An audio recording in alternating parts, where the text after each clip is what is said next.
Hi, this is Wayne Callan for Attitude Magazine. Today's topic is one that concerns many parents: sleep solutions for our ADHD children. We are fortunate to have Dr. Lisa Shives, a nationally recognized sleep expert who is on the board of directors of the National Sleep Foundation, and Elaine Taylor-Klaus, a professional parent coach who has ADHD herself and is mom to 3 children with ADHD. Both Dr. Shives and Elaine Taylor-Klaus contribute to ADHDmoments.com, a website launched by Pfizer that supports parents of children with ADHD. Lisa and Elaine will give some introductory remarks and then take your questions. If you want to ask a question, type it in the Ask a Question box at the left. There is also an Event Resources tab at the bottom of the screen where you can download the slides from this presentation and find other sleep resources from Attitude Magazine. Welcome, Lisa and Elaine. Thank you, Wayne. So Thanks. I thought I'd start by just, giving you an overview of this problem of sleep and ADHD. There's been many research articles over the years, and a recent one in the journal Sleep showed that when ADHD children have a lack of sleep for any reason, their symptoms are much worse. Their sleep is more disturbed than other children. They get less sleep. They also spend less time in REM, which we know is important for memory consolidation. So we know that good sleep is necessary for judgment and executive function, reaction times. Just very many cognitive functions depend on a good night's sleep. Elaine, do you want to jump in? Absolutely. So, yes, as you've identified, Wayne, that sleep is this huge challenge for many families and kids with ADHD. It's a really common problem. It's complicated. And the problem is that most parents know that it's important, and they often feel at a loss for how to help their kids get this proper night's sleep that they want to have, right? That's why Making Moments created this resource for parents. It's like a roadmap with tips and strategies, and brought in a real sleep specialist to help us learn how to do it. So it's a pleasure to be here with you, Dr. Shives, and working on this.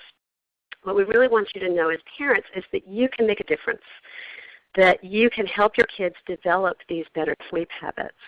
There's a lot of resources on the ADHDmoments.com website. And then what we're going to do today, as Dr. Shives identifies the challenges, is we're going to give you some how-tos, like what do you specifically need to do to make it happen. So just in this first area, the first place to start in terms of how do you make it happen is to get buy-in on a good night's sleep for your kids. We think sometimes that we need to tell our kids what to do, but the ADHD kids need motivation. They need to be bought in, to be part of what we're trying to help them learn to do. So it will help as parents to help them understand what they have to gain, to help them connect with what they like about sleep or what they like about how they feel when they're well rested, and to really have some compassion for those kids who do have trouble going to sleep. It's really hard for them and it's frustrating. So to let them know that you're going to help them with a problem so that it really feels like their problem that you're helping them address instead of your problem you need them to go to sleep. So that's what we mean by getting buy-in on a good night's sleep. Engage your kids in the process. Excellent. So what's next? Well, I think we'll go over just what do we mean by a good night's sleep. So there's quality, of course, but let's be sure we're all on the same page about quantity. So how much sleep do people need at different stages of life? So the children, so school-age children from about age 5 to 12 or 13 when they hit puberty, need on average 10 to 11 hours of sleep to be at their very best, and some need even more. So some can use 12. It would be very, very unusual for a child to be at his or her best with getting fewer than 10 hours of sleep. Okay? They might get by, but it's not optimal. And then for adults, we recommend 7 to 9 hours. And most people, if they think about it, know what they need to feel their best. Or they say when they don't have obligations and they go on vacation and they don't use alarm clocks, they can tell, well, geez, I naturally sleep 7.5 hours and wake up refreshed and feel great. Or maybe it's 8, maybe it's 9. very unusual to be less than 7. It does exist. It's a bell curve. It does exist, but it's unusual. And I really question people who tell me they feel super fantastic and they're getting less than 6. I mean, they're probably fooling themselves.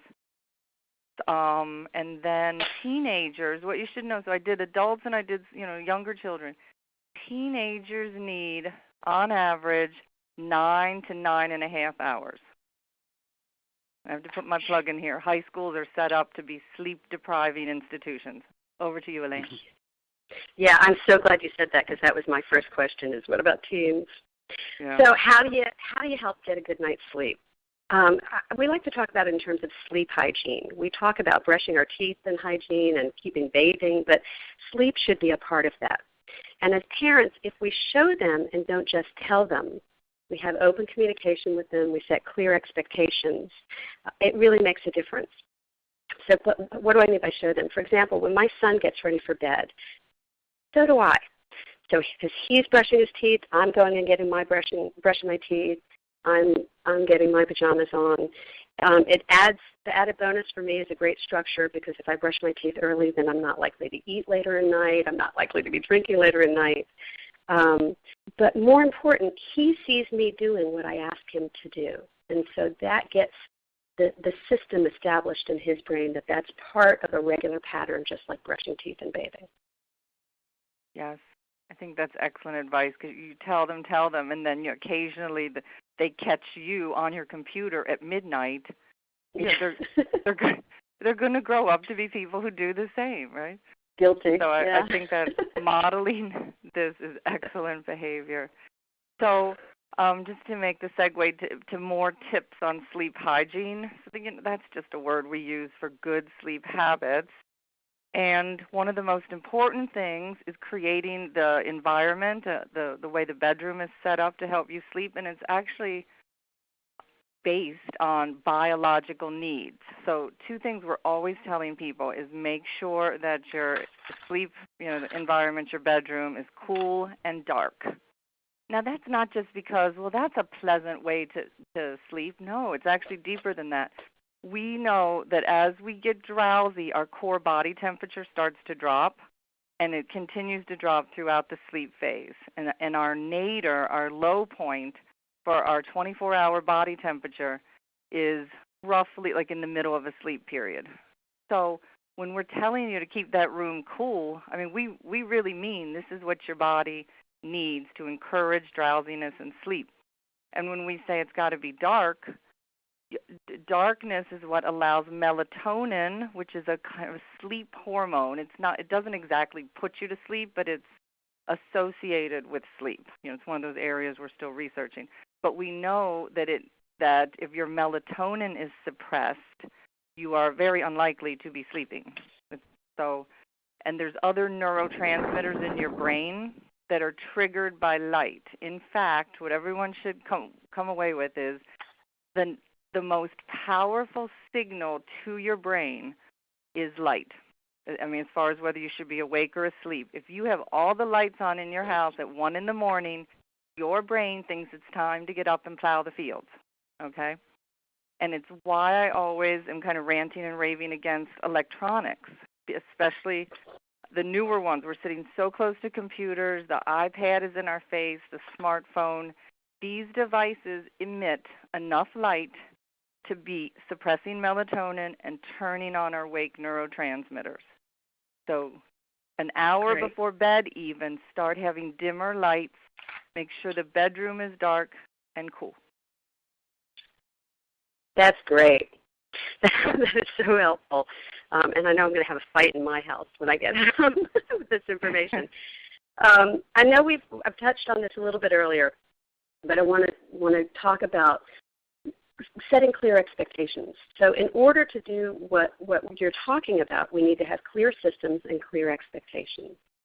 And we want to make sure that everybody knows what's expected of them. Bedtime is at 8 or 8:30, or in bed at 8, lights out at 8:30, whatever it is. But we also want to make sure that our household routines are supporting this really good sleep environment. So if dinner is at 6, then 8 may be a reasonable bedtime. But if you've got an older child who's doing sports and they're not even home till 9 o'clock or till 7 o'clock and dinner's at 7:30, then you may need to shift things in the house so that the bedtime matches the whole schedule.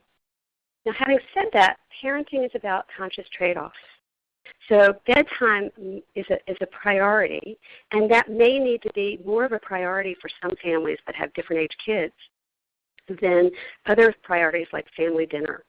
It may be that a couple of nights a week, if you've got an older teen who's got late nights, that you still want to keep feeding your younger child earlier so they can make that earlier bedtime, because you have to meet the needs of each child in the context of the whole family. So really getting clear on what's expected with everybody and then setting the schedules that work for the whole family system really makes a difference. Good advice. One thing that I'm often asked about is, when we're talking about creating a good environment and creating a buffer zone between the busy day and going into the sleep period, that you want to have a time of relaxation, about an hour before bed. But people will ask me, well, then does that mean I can't exercise, at that time? The age-old wisdom from sleep medicine specialists was always that you should not do cardio, real exercise near bedtime. There's been some recent research that questions that and challenges that, and it's one of those things where I say, why don't you experiment? Why don't you see? Because I know, Elaine, you said that you have stories where you actually think that a little bit of physical exertion actually helps calm down children with ADHD. Sometimes, yeah. For some kids, it can release just enough dopamine for the kids to settle down a racing mind, or to quiet down, bouncy legs, and help them sleep. And I don't mean a lot, but some push-ups or pull-ups or something just to sort of calm them down, actually. Again, I think that is something that families can experiment with. You can keep a sleep Exactly. diary, and you can say, for a week or two, we did this before bed, and how do I think the night went? How does the child think the night went? And just try to experiment. And even for grown-ups, it's the same thing. They can, in this day and age when it's so hard to fit exercise into our busy schedules, I'm really loath to tell someone they can't do it at a certain time of day. Right. So give it a try. We definitely know that, of course, that something more like stretching or yoga type exercise very near bed can be very relaxing to people. Right, because it's got that more meditative quality. And any way you look at it, what you're talking about is really about finding the systems, the strategies, the rituals that work for you. I'm a big fan of rituals, especially for people with ADHD, because it sort of helps us not have to remember too much. But with clear expectations and a little bit of planning, if you know what the routines are, and you'll vary them some, but to know that that you've got quiet time or lights start dimming, and then bath time, and then reading time before lights out, to sort of so that you know what to expect and your kids know what to expect, and whether it's soothing music or taking baths, or I'm a huge proponent of reading to kids before they go to bed.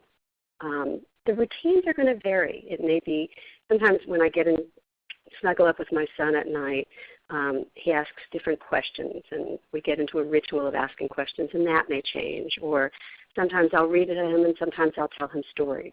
So there may be variations, but generally speaking, I try to hold the time consistent, and I really believe in holding the energy consistent. As you're pointing to so clearly, to begin to slow it down and to bring down the energy and bring down the lights really sets the tone for a beautiful night's sleep. Yes. Are we ready to do some questions? Yes, let's take some questions. That was excellent information. Great setup. Loads of questions about melatonin, all kinds of them. Melatonin has been a magic med for our 12-year-old son. However, I am concerned about long-term effects of taking this hormone. What's the latest research/news on long-term effects for patients? So whoever would like to take that. For me. That's not me. I don't know that there's any latest, and I don't know of any evidence that it's harmful. The one caveat is, especially because you mentioned it's a 12-year-old boy, there's evidence, I mean, I think pretty weak, but it is a theoretical concern about how melatonin could interfere with the pathway of testosterone production. And so many people will not use melatonin, will not, recommend it in a teenage boy. Once they get kind of college age, it's back to that it's okay. So you might want to discuss that with your doctor. The other thing is that really the research shows that it's better to stick with very low dose melatonin, and I mean like 1 milligram or even 0.5 milligram. And I know that the tablets out there, many times they come in 3s, 5s, 6s, and people are taking between 3 and 10 milligrams. So those are my recommendations: is do discuss with your doctor the fact that your boy's probably getting, hitting puberty or getting near it. So let me this is Elaine, just follow up on that. The other thing about melatonin is that it's time related. You need to take it at least half an hour before you're expecting to go to bed, if I'm correct. That it's not something you can, take right before you go to bed. You need to plan for it. Is that correct? Right. Well, yeah. I mean, that's true, and that's actually true almost of any sleep aid that it usually takes about 30 minutes to feel any effect. But melatonin's interesting. The research shows it's actually more powerful as a circadian rhythm modulator. There's this fancy word for, instead of being this kind of drug that you take it and you just you start to feel drowsy and you conk out. That it can help reset your 24-hour clock.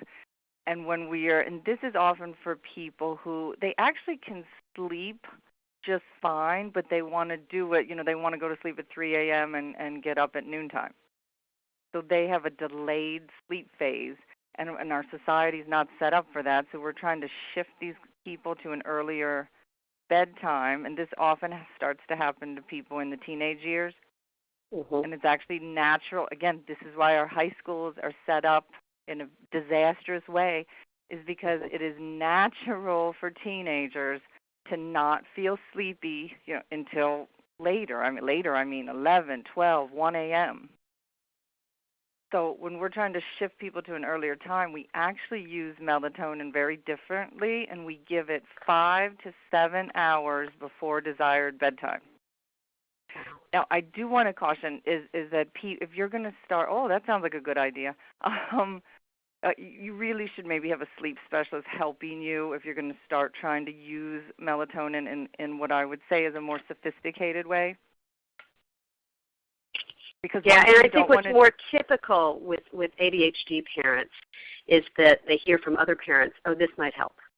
I'm having trouble getting my kid to sleep. This might help. And so it tends to not be something that's always done in concert with a doctor, although a lot of psychiatrists will include it as part of their management. And I mean, it is over the counter, so, that leaves people to think, that you can do whatever you want. It's interesting that I know in Germany it's considered a prescription medication. So, I always caution that people should still take over-the-counter seriously. Yeah. Another question relates to melatonin. My children take clonidine and melatonin now to help them fall asleep. I'm concerned about the long-term side effects of taking a blood pressure medicine. Is there a natural alternative, such as 5-HTP, that works just as effectively? Well, I do have to say, I know what you mean about being worried about the clonidine. We don't like anybody to be on a medication forever if we can help it. But the evidence for 5-HTP, just to let you know, there's not much evidence that it's very effective. Have you, I guess I would say, could you try just weaning off the clonidine and seeing if only the melatonin can do the job? And the other thing that I try to do with anybody with a medication is use the medication to try to reset, the internal clock and the sleep schedule, and then try to wean them off because perhaps their natural sleep-wake cycle is back to more of a normal cycle.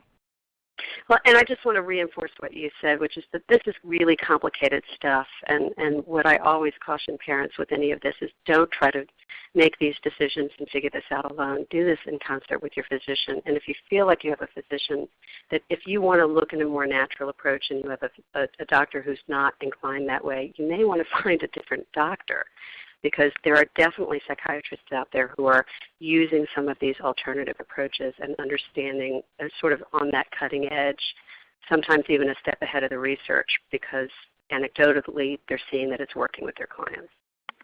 Right. And good again, advice.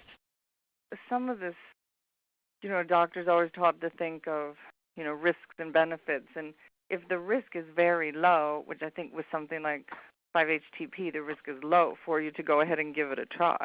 That's one thing. But since he's on other medication, you should first discuss it with whoever's prescribing them. And that's the argument for prescribing a physician who really understands this issue and this challenge. What we see a lot happening is pediatricians who are very well-meaning, who are putting their children on ADHD meds or other medications and don't really have the level of expertise that a specialist would have to manage it as consciously and intentionally as this realm needs to be managed. Yes, I agree. Here's a question from Kyle. What does an ideal bedtime schedule look like for an ADHD child?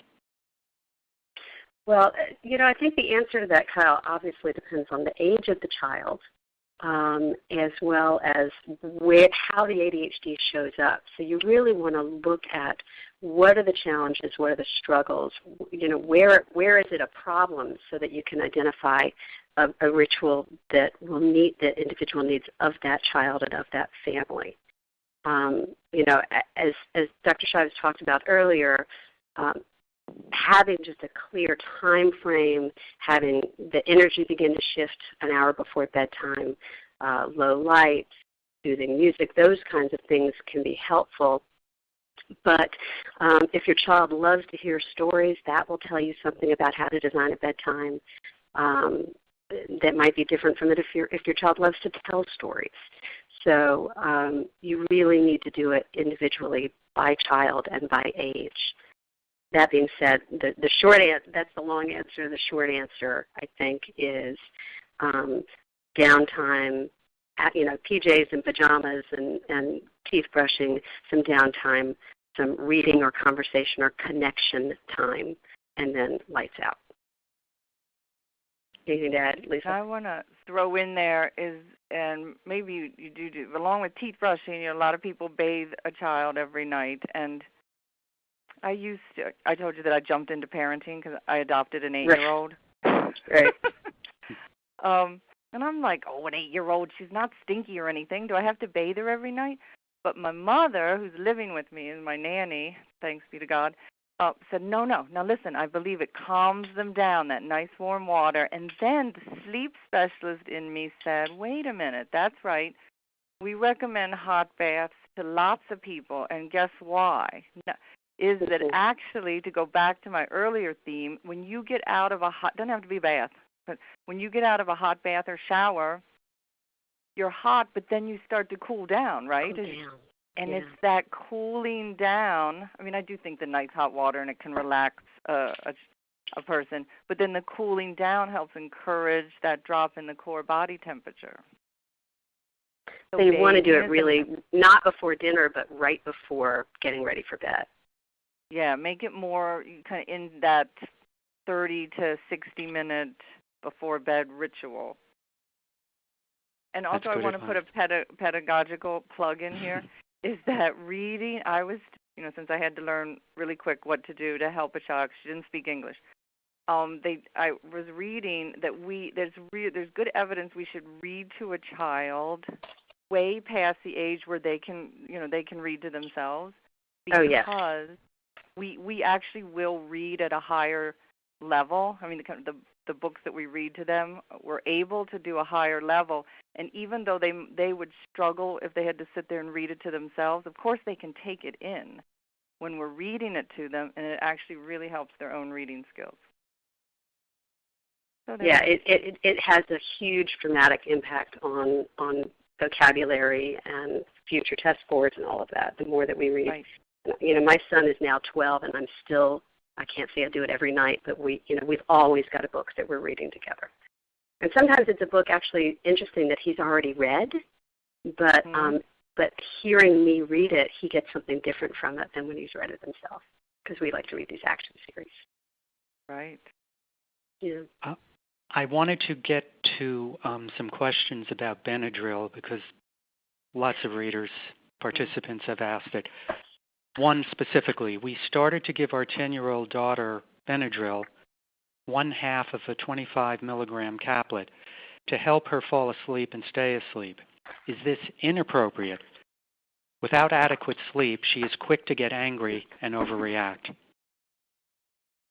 I mean, I think so. An over-the-counter antihistamine like Benadryl or diphenhydramine is the generic is off, and I think many pediatricians use it and would say it is okay to try it, and keeping it very low dose, watching, how she is when she wakes up in the morning, how the child is, making sure that there's not a drowsy effect that doesn't, take her into the day. It is something that we use in children. Almost nothing is ever approved for children. I think parents are aware of that, right? Meaning, because they won't test anything in children. But pediatricians do use it, and so if you think this low dose is effective without consequence, but please do make sure that your pediatrician, or if you have a psychiatrist that's helping you with ADHD, make sure a doctor, one of your doctors, knows and approves. Can I ask you a question on that? Because I got a notice actually from my health plan's bulletin or whatever, and that was talking on this issue, and it said that the antihistamines taken over time can actually lead to difficulty sleeping. Is that correct? Well, I wonder if they mean almost everything that we use for sleep, a person will develop tolerance and dependence, and which, you try to not take it one night and your sleep is way worse. It will normalize, as I tell my patients. It'll go back to your normal kind of, bad level, but it can be way worse. So, it's not forever. The one thing I always caution about the antihistamines is we know that in seniors it can have a paradoxical effect, meaning they're wired. They're swinging from the rafters. Benadryl was the most common sleep aid used in hospitals years ago, and now, no one, it's just drilled into your head as a young doctor to never use it. You'll just make most of these older sick people completely wacko in the middle of the night. Don't use it. And so I wonder, and I know, Elaine, you and I talked about this, that we always have to keep in mind that perhaps with ADHD there can be paradoxical effects to medications, and that if you were just brand new to this topic, you'd say, why would you give a stimulant to a child who's, running around, can't focus, can't sit down, hyperactive? Why would you give a stimulant? Of course, we do actually know how it works, in the frontal cortex, and it encourages focus and etc. But at first blush, you think, oh no. And so I would keep that in mind. Is there could be many of the ADHD children, it might actually make them more hyper, make the sleep more difficult. Yeah, I think that's a really great point. But, as parents, our job is really to be the case manager for these complex kids. And as such, we have to look very methodically at what's working, what's not working, and be able to shift and change and report back to our doctors, to our medical team. And also to know that it's going to change, and just because it's working now doesn't mean it's necessarily going to be working a year from now or 2 years from now. So we have to be really nimble and able to pay attention and then change our approach, which can be really hard because that's half of our parents of these kids also have ADD. So it's putting a lot of expectation on parents, which is really challenging to hold them accountable to that level of management when it's hard for them to manage themselves. Really, it's complicated. Another question about snacking. Does snacking too close to bedtime cause restless nights for children with ADHD, or any child for that matter? Just a minute. I'm going to have to defer that one to Lisa because I really have no clue, but I'm very curious about the answer. In general, we discourage too much eating near bedtime. Mm-hmm. To have a full stomach, it can promote, reflux, GERD. That's not good. Also, the more we know about energy metabolism, meaning, how we manage, how human beings manage their weight and how they metabolize food. We actually know, it's so funny, like your grandmother could have told you this, right? That you're supposed to sleep when it's dark, you're supposed to eat, mostly in the light hours, right, from morning till 6 or 7. Your hormones and other kind of enzymes are set up with a circadian rhythm, meaning a 24-hour rhythm, and they don't function properly. And so you do not metabolize food the same way when you're eating it at 10, 11, midnight. And of course we do know that eating later at night is associated with weight gain and obesity. So no, you shouldn't be eating too much. But at the same time, if you actually have a gnawing hunger, that could keep you from sleeping. So I tell people, this is I swear it's probably what your grandparents thought, like cheese, maybe a little bit of a cracker. But the thing about cheese that I like is it's mostly protein and fat. So, and that's good. I mean, that will cut hunger faster than carbohydrates, and it will keep you feeling full longer. So you want to avoid carbohydrates, so meaning starches and sugars. Avoid that if you're going to have a little small snack. And what about people who take medication at night who need food in order to take the medication? Same thing? Same thing, little piece of cheese. The one thing about cheese and people who struggle with weight, a 1-inch slice of cheese is good, but they got to be careful. They'll eat the whole brick. If you have, so right. They have to be careful about that because it is calorically dense, of course, cheese. Mm-hmm. Right. One parent is writing about her daughter and anxiety. She says, my 10-year-old daughter often wakes between 2 and 3 in the morning. She is wide-eyed and awake for about 2 hours at a stretch. She's done this since she was a toddler, off and on. She also has anxiety and needs comfort and reassurance to get back to sleep. What can I do? Oh, God. I probably would have been on Oprah's last show if I could tell you how to fix that problem. I was going to say, go to a sleep specialist. Yeah, it would be a lengthy conversation about how to help the child. There are cognitive behavioral therapies that are meant to help adults with insomnia, and we do try to use some of those same techniques with children, but I know that finding practitioners of that can be difficult. Mm-hmm. Of course, there's well-known books by Ferber and Weisbluth are two big names about what to do, especially with this. This is a type of insomnia in children, especially where and what usually happens is the parents set up a way of dealing with the problem that can actually often exacerbate the problem. Mm-hmm. So that, if you're saying you need to go in and comfort her, then now that becomes a kind of self-fulfilling kind of bad habit. Right. Yes.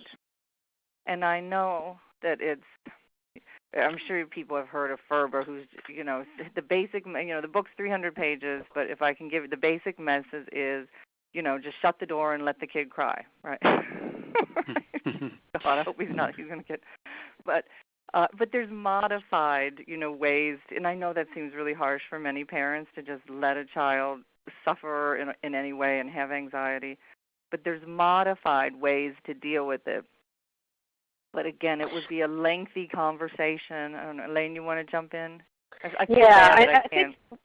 Think, what I would add to that is that there is a piece of this that's about your child's challenge, but there's also a piece of this that's about how you manage it.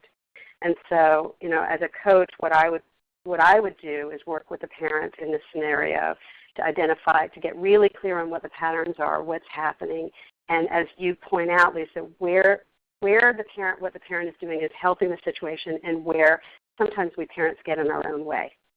And so where that's happening, and begin to shift and modify. It's not something that's likely to change overnight, no pun intended. But it is something that we could begin to work with a family to help modify the parent's approach to the situation to begin to get different kinds of results. And if nothing else, if you're a parent who is up for 2 hours every night, you're not getting the sleep you need to be the most effective parent that you need. So we've got to come up with a way to make sure that you as the parent are getting the sleep that you need, even if that child is struggling with it, to find other ways to manage that. So to me, this is a management issue. Yes, there's a medical piece, and I would definitely send you to a sleep specialist. But there's a management issue here, and that's what we would coach a family around, coach the parents around, how to manage it in a way that's optimal for the family. Right. And I think you touched on a great point that we had wanted to emphasize in this webinar, that because mostly we have focused on the children's sleep, but that it's really important that the parents, protect, not just because they're going to be good modelers of this behavior, but that they need to be at their best. They need to be well rested and at their best to be a great parent in the daytime. So they should be protective and concerned about their own sleep. Right. And on my company is Impact ADHD, and on our site, everything we do is done in the context of self-care for parents. Every week we have a self-care tip, because really, if parents don't take care of themselves, and I think the Making Moments site is definitely about this as well, that if we don't take care of ourselves, we really can't be the kind of parent we want to be for our kids. And we're going to be melting down just like they're melting down because we're tired or we're hungry or we haven't had any exercise. So thanks for bringing that up. You're absolutely right. It's a critical piece of this whole puzzle. Right, and you're right. We should get it out there that ADHDmoments.com, that much of the advice is to help the parents with sleep. Right. Yeah. Right. Okay. Well, we'll have to end it there. Thank you very much, Lisa and Elaine, for such an informative webinar. I learned quite a bit. Thank you. I did too. It was great. Thanks for having us. Thanks. Have a good day, everyone. Okay. Bye. Hey, Lisa. Bye now. Lisa, are you still there? Can I ask you one question?